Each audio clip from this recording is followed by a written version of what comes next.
nk'uwonshikiriza urongoye ishirahamwe BDS kubera mfise ibiro bike ntoronka ingene ndamuterura ngo ndamukimbagize jewe nomushikiriza ijambo ryarindi ahubwo binashobotse nomwivuga nkamutazira byukuri ahubwo tubanza gusaba Imana tuti Imana yonyine amahoro iba ihezagire byukuri ishira hamwe n'abarongozi baryo ibahezagire ihezagire naho bakuye uburyo kandi hishikare kubaronsa uburyo nashanje kugira ngo habe kugarukira no kubandi bafise ibibazo nk'ibyo twari dufise na twebwe washikiriza umurongozi w'iryo shira hamwe no mushimira cyane kuko yarakoze iciza kinini cyane kuba mu mwiza nta kintu na kimwe noneho umuntu yoshobora gukorera mu mwiza. Ivyo nibishinga ntahe vy'abenegihugu bo mu ntara za Gitega na Mwaro aho bakengurukira ishirahamwe BDS Burundi Development Solutions kw'iterambere ridasanzwe ririko ribashitsako. None BDS yaje gute? Ifise hangiririye. Libert Dusabe yatanguje iryo shirahamwe mu gihugu cy'u Burundi aratanga umuco. Jewe nitwa Libert Dusabe nkaba ndi umuyobozi w'ishirahamwe BDS hama nkaba ndi n'umuyobozi w'ishirahamwe Impact Burundi rikorana na BDS hano mu Burundi. BDS ni Burundi Development Solutions. No kuvuga ngerageje kubishira mu Kirundi inyishu y'iterambere mu gihugu cy'u Burundi. Novuga ko twatanguye neza mu 2016 mu mpera dutanguranye imiryango ishika 60 mugabo kugeza ubu tugeze ku miryango 3,000 hafi n'amajana 5 bisanzwe si imiryango twafashije mbere novuga ko ari abanyagihugu dukorana bimwe usanga dukunze kwita abantu aba beneficiaire twese ko tubivuga tuvuga ko abantu dukorana ni nk'aba partenaire ubwo n'abantu twasanze bafise ishaka ryo kwiteza imbere bonyene hama tukaba tubashigikira mu migambi bonyene ahanini bitoreye muri programme y'uburimyi abantu kuko dufise imigwi y'abantu nk'ubunye umugwi urimo abantu 25 hama rero tukaba dufise hafi imigwi 132 hano muri commune Giheta hakaba n'abandi dukorana nyine nk'uko bari muri commune Ndava muri Mwaro n'abandi bari Isonga Ibururi. Kuri ico c'uburimyi mu bisanzwe umugwi canke imigwi ikoranye hamwe yarirondera ahantu limira hanini hama rero mugabo kubera imigambi myinshi dukora yo kwiteza imbere isanzwe ikorana ni programa yo kuzigana no kugurana abanyagihugu bakaja hamwe bagiye hamwe bakarondera 60% ya projet yo kurima natwe tubaterera 40%. Ngerageje kuvuga ahanini gituma nuko dufise programa ya leadership. Iyo programa ni programa tubanza kwigisha abanyagihugu ingene ubuzima bwabo bwohinduka binatuma mbere n'imigambi bayirangura neza. Iyo programa tuyitubwiriza bwiza turabigisha kuba barongozi beza mbere bifise na base no mugamo muri bibiri hama bamaze kuba abarongozi beza ni naho niyo migambi cigenda neza n'uwo wo kurima ugenda neza abantu barumvikana bagakundana. Ubu tugeze ahantu mbere bitworohera cyane kuko bamaze gushika ahantu hanini cyane. Tugishinga rino shira hamwe hanini twiyumviriye ingene abarundi boja hamwe bagakundana hama rero tukaba twiyumvira nigiki cotuma baja hamwe ibikorwa ico ni cambere. Turavye imiryango myinshi ubu unye yonyene iratwibwirira yuko ubu unye umwana ashobora kuja mu ishuri bamuriye biciye muri iyo migambi dukorana nabo. Baratubwira yuko bashobora kugura igitungwa biciye muri ivyo byo kuzigana no kuguranana biciye kandi no mu maproje yabo mato bakora. Ubu unye baratubwira bati tugeze ahantu ahubwo tutakibona yuko turabakena ahubwo dufasha n'abandi. Abanyagihugu benshi turi kumwe barafite turima two mu gikoni eka mbere muri porogaramu y'uburimyi turarima ikizinu mbere kiriho kirateza imbere abo bene gihugu dukorana turabahimiriza ntibagishore gusa ariko bakagifungura kubwera kirafise akamaro cyane ego mu mubiri nta terambere rishoboka abantu badafise amazi meza kuko washaka turetse no kuyanywa kuyoga kuyakoresha n'ibindi byo mu nzu murazi neza yuko n'aya maproje yose dukora y'uburimyi akeneye amazi kandi mu bisanzwe amazi n'ubuzima murabizi twebwe rero twashize porogaramu yo gutanga amazi mu banyagihugu kubera tuzi ko ari ubuzima afise akamaro kanini mu bikorwa byose bya misi yose turiko turakora turi ngaha twe twashatse kubereka ahantu amazi twayakuye kugira ashike mu banyagihugu. Iyi nyubako mubona ni tuyita chambre de départ ni kusanya amazi yose ava mu masource twaba twara kapse hariya hejuru akacaza agashikira ngaha muri chambre de départ. Ashikiye ngaha rero niyo acava imiringoti hariya ikaciya dugana mu banyagihugu. Mu banyagihugu naho twubatse amatangi aca yakira no mazi hama akaca yatanga mu banyagihugu. No kuvuga kuva ngaha gushika mu banyagihugu ni birometero 6.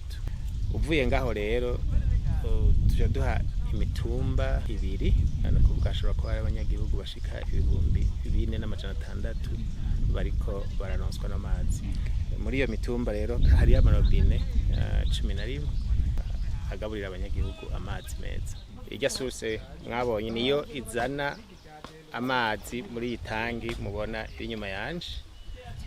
Iyi niyo tangi nkuru ipima 30 m3 igaburira izindi tangi zitatu. Nazizo zitangi zikaja zigaburira amarobine amabombo 11 ari muri kuri umutumba wa Musama na Kaguhu. Nari nababwiye yuko twagize projet zibiri z'amazi hajya twamyejo ni kumuzenda aha naho ni Nyamurenge. Iyi tangi rero mubona ni tangi amazi ava ngaho Nyamurenge azashikiramo ashitse ngaha akaca hereza iri shuri mubona. Rino shuri ririko abanyeshuri 515 noneho mu mihana iri ngaha mbavira ishuri naho hakaba hariho amarobine 2 mbere niya gatatu ikaba igiye kujako. Imbere yuko BDS ironsa bene gihugu inyigisho zijanye no kwiteza imbere yabanje kubanywanisha biciye mu nyigisho zijanye n'uburongozi bwiza arivyo bita leadership. Iyo ikaba yabaye intango nziza. None niye migambi iryo shira hamwe rimaze kurangurira abo bene gihugu? Gutanga amazi meza ku bene gihugu no ku mashure, kwigisha abene gihugu kwiyungunganya mu gushinga dushira hamwe two kuziganya no kuguranana, kubigisha kurima no korora kijambere, gutanga amatara ni bimwe mu vy'iryo shira hamwe rimaze kurangura. Kukijanye no kuronsa amazi meza bene gihugu, BDS yaratanze amazi ku mitumba 3, umutumba wa Kaguhu, umutumba wa Musama aho ni muri komine Giheta, hamwe n'umutumba wa Nyamurenge muri komine Ndava, hatibagiwe n'amashure. Abaronkejwe amazi bavuga ko batoronka uko bashimira iryo shirahamwe BDS kukuba ryarabaronkeje amazi meza kandi rigatuma bakira indwara ziva ku isuku rike, mbere ivyo bikaba byabapfunyirije n'urugendo. Jeni twanahishakiye Pasikaziya nkabandi umukuru w'umutumba wa Kaguhu. Aya mazi twayarose ku buntu novuga Imana yakoreye mu bagira neza barongoye ishirahamwe BDS. Abo bantu mu kuyaturonsa ntibashotse bavuga ngo reka baduterurira ayo mazi. Twarakengurutse kuba babanje kuduha inyigisho z'ububwiriza bwiza, aho abene gihugu batahora bahuza n'abandi. Bamaze kudushira hamwe bakatwigisha ububwiriza bwiza, kubabarana, gukundana. Twese n'uwahora atavugana n'uwundi twaciye dusanga bitunywanishije bigatuma uwahora agenda akebereza imisayi wundi canke bafitaniye akazigo n'uwundi bica bituma kubera iryo huriro ry'ububwiriza bwiza bica bituma abantu bagenda barakundana. Mu nyuma ibyo bimaze kuba iryo shirahamwe BDS baca batuzanira umugambi.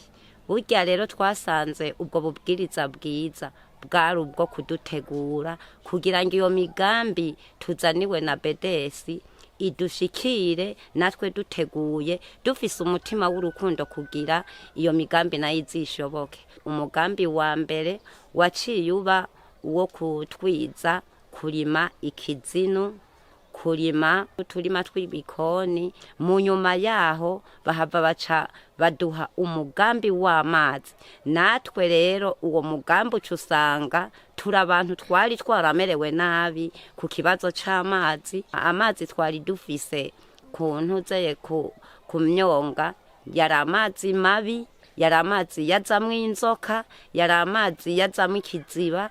Imvura ihuvye ngo iraguye hoho nukuri ntivyari bindi. Twamiza abana kwa muganga, bene gihugu bakama kwa muganga kubera inzoka zavomwa muri ayo mazi. Nitwa Shimira Imana Gorete, tubabanje ku mutumba wa Kago, ibombo twagiye bakuye n'ishirahamwe ryitwa BDS. Mbega igihe baza kububakira ibombo amazi mwari musanzwe muyaronka gute? Vyari vyoroshe? Yo ntivyatworohera na gatoyi mu kuyaronka kuko ingene cyatworohera na gatoyi twarivoma ku muduga muremure cyane gose. Hama no kuri barabikora Imana yateye iteka badufashisha aya mazi baraduha gose. Mugerageje kuraba iyo bari nk'imiryango ingahe iza kuvoma ngaha kuri iri bombo mwubakiwe n'iryo shirahamwe? Ni benshi kuko ngaho babona ko abo mwako gace bose duhurira kuraya, abo mwiyeruguru mwe twahurira kuraya uko twe twapoma hano hanije uko twaduga umuduga uriye pfo gose. Akajambo no kirishira mu ryatubakiye amazi mbere ahubwo no banza gukoma amashi nkarishimira gose kuko ryadukurije umudugo wa kure cyane. No kavuga ati no kuri ibitiza dutaziye n'abatari kweguze gumwe batazira kandi nkasaba ngene yuko yoca mbere twongereza n'ibindi byinshi kuko byiza yaduhiye n'ibyishi n'ibindi biri mu nyuma. Jewe ngiye kuvoma mu mwonga nararuha mwumva ikibazo mugahamaziye kuza ngaha. Yemwe ngira ngo ubunye n'umwana twara tuvuganye induru ngo genda kunzanira amazi. Ubu nta nduru tuvuganye ndasimba nkayizanira jewe jenyine ntarinze kugora umwana muko umwana umutumye mu mwonga yagenda ararira canka akaca yigira mu mwonga akapfa ivyo avomye ukasanga unyoye amazi mabi nayo ngaha nukuri jewe basha ngira ngo ntako ntoshima BDS ahubwo nihora imbere basha yarakoze igikorwa gikora inka Imana ihugu yibandanye umuhirira BDS. Nitwa Ntakarutimana Floribert, nkaba ndimbukira y'umutumba wa Matongo, mugabo nkaba ntwara iri shure shingiro rya Nyamurenge. Aha turi muri komine Ndava mu ntara ya Mwaro, ekofo Nyamurenge. Ishure riri mu mashure agize komine y'indero ya Ndava.